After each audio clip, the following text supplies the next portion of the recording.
Hostilities will end officially at 1 minute after midnight tonight, Tuesday, the 8th of May. Today is Victory in Europe Day.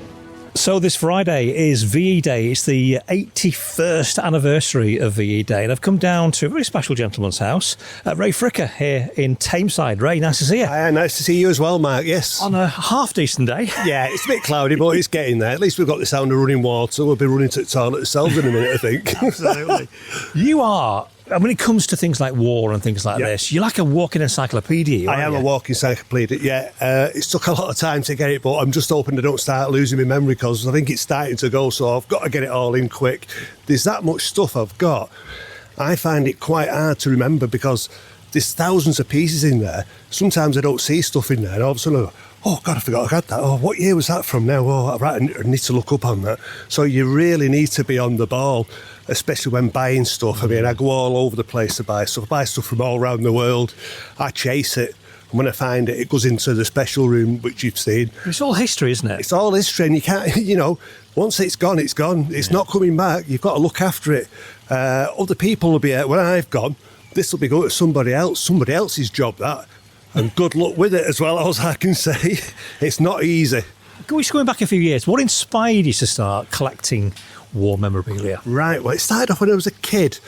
John Wayne films, I was mad on westerns, and then I was also mad on war films. More of the war films are when I started finding stuff that was left around from World War II.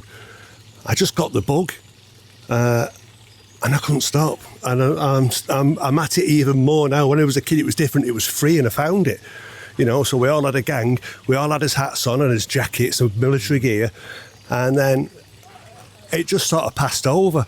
And then I got up one day and I thought, I really need to start getting back into this. Yeah. And the result is in there. I just ended up with a problem, really.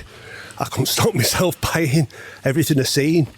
I wanted. You've got loads of memorabilia. One thing we can see behind us is the cannon. Yeah, that's from World War One. That's British.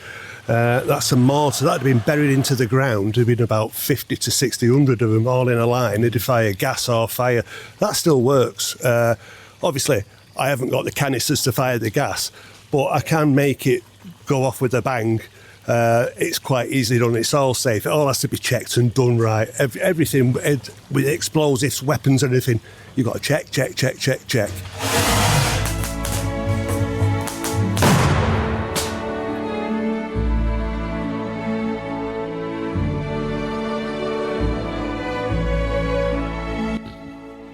So, Ray, last time I was here, this was totally different. Yeah, it's had a big makeover. Yeah, I got a bit bored with the ones what we had in, so I thought it's time to give it a makeover and get some more weapons in, which, as you can see, I've altered all the lighting.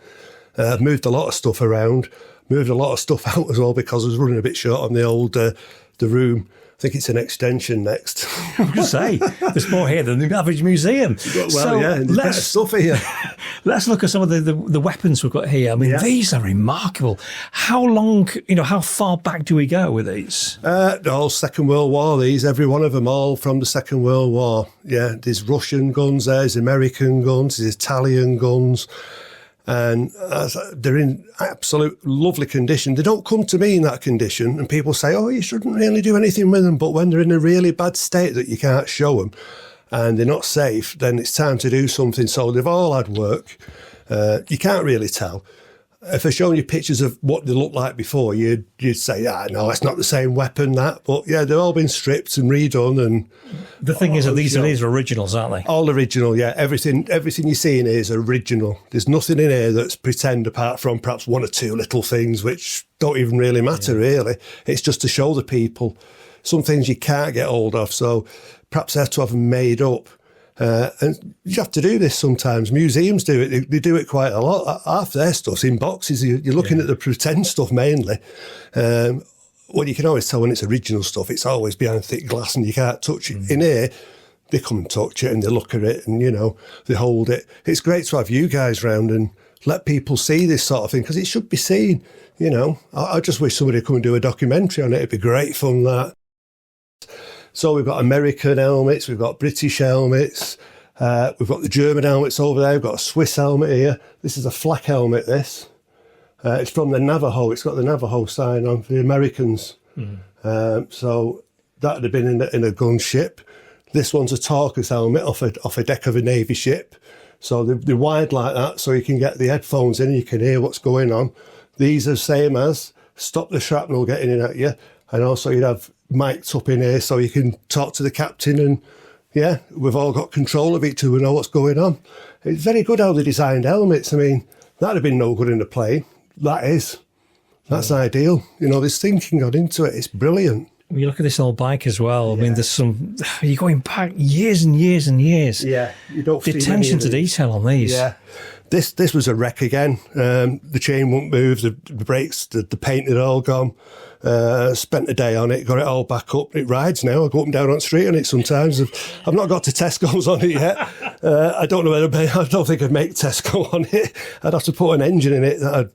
That'd probably forfeit everything though if I did that. It would do. On this side, we've got some amazing figures. Talk us through what we can see here. Well, we've got Tommy here. He's actually ready for going over, obviously, to D-Day. So he's all ready with his machine gun. It's a special machine gun that he's actually got there. So that's a Sten gun, and it's a Mark II S because it's got the moderator on the front, better known as a silencer.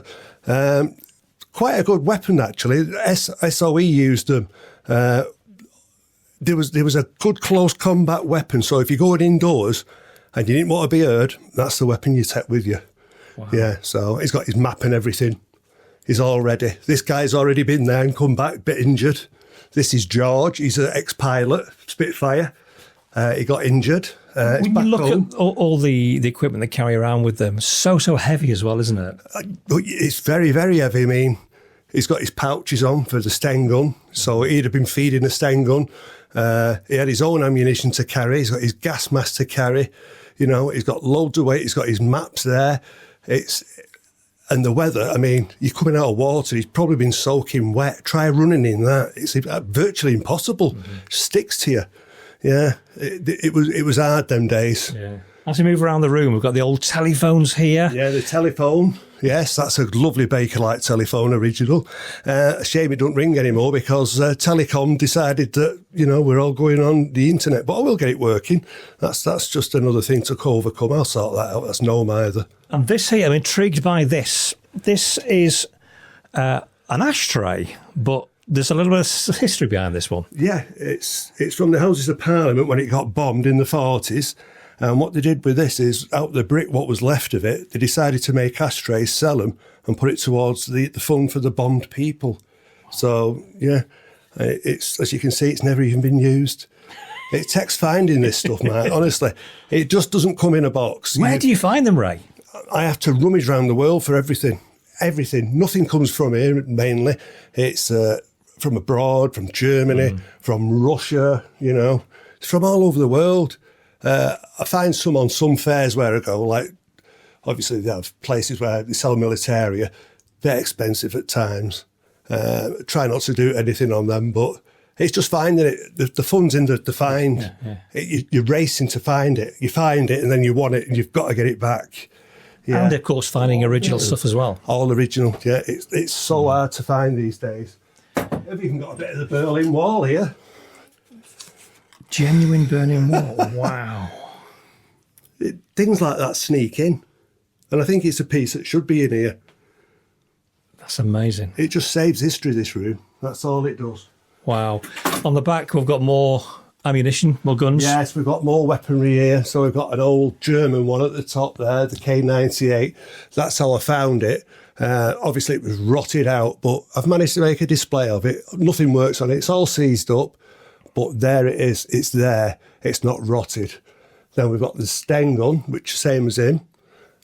Tommy's obviously got the automatic one with the silencer on. No silencer on that. You got your Tommy gun as they know it. Bren gun.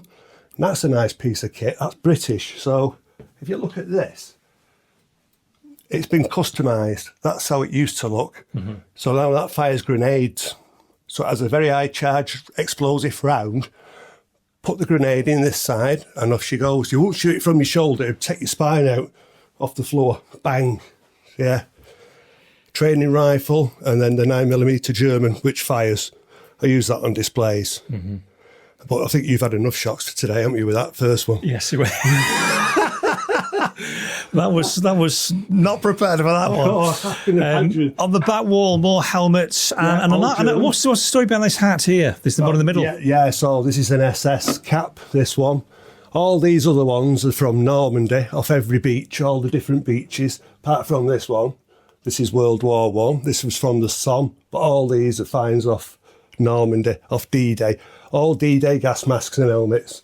Amazing. It's just history. It's just great. I mean, you've got to be in here to feel it and smell it. It's just like a place that's just stuck in time, isn't it? It is. And I think the thing is, this is the front room of your house. Yeah, well, this is the living room. What does the wife say? Not a lot, really. I'm trying to get her to come and live in here with me while I use the bigger room.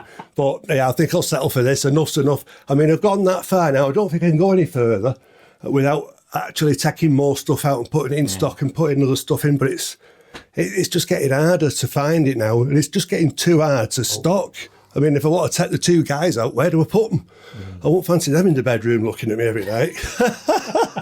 Especially dressed like that. So, yeah, and we've got the Luger, of course, there. The German Luger. That's a SS pistol. Yeah, a lot could be said about that. I suppose that was found a long, long time ago in the 80s in an old DIAC building that was being pulled down. He was going to just drop the building, but they check everything. And in one of the air vents in Berlin, obviously it was an SS officer on the run when the Brits and the Americans was after him. Quick change of the clothes, stuffed it all in this air vent, and it just got found in the 80s. And it's there now, it's still here. Yeah, there she goes. SS Luger, SS cap, yeah. The one thing I've noticed as well over here is a ration book. Yes, we're all ration This books. is going back a few years, isn't it? The Ministry of Food. Yeah. It won't be long before we're back on them, the way it's going. Let's not fetch politics into it. Brilliant. This is just steeped in a history, Ray. Yeah. Thank you so much for showing us around today. We'll have to spend days in here, as you know. We will. Everything's got a story in here, and it just takes so long to talk about everything. Sometimes people come here and they're here for 2 to 3 hours, only popping in for half an hour. So I'll have just a quick look. Next thing is, oh God, look at the time.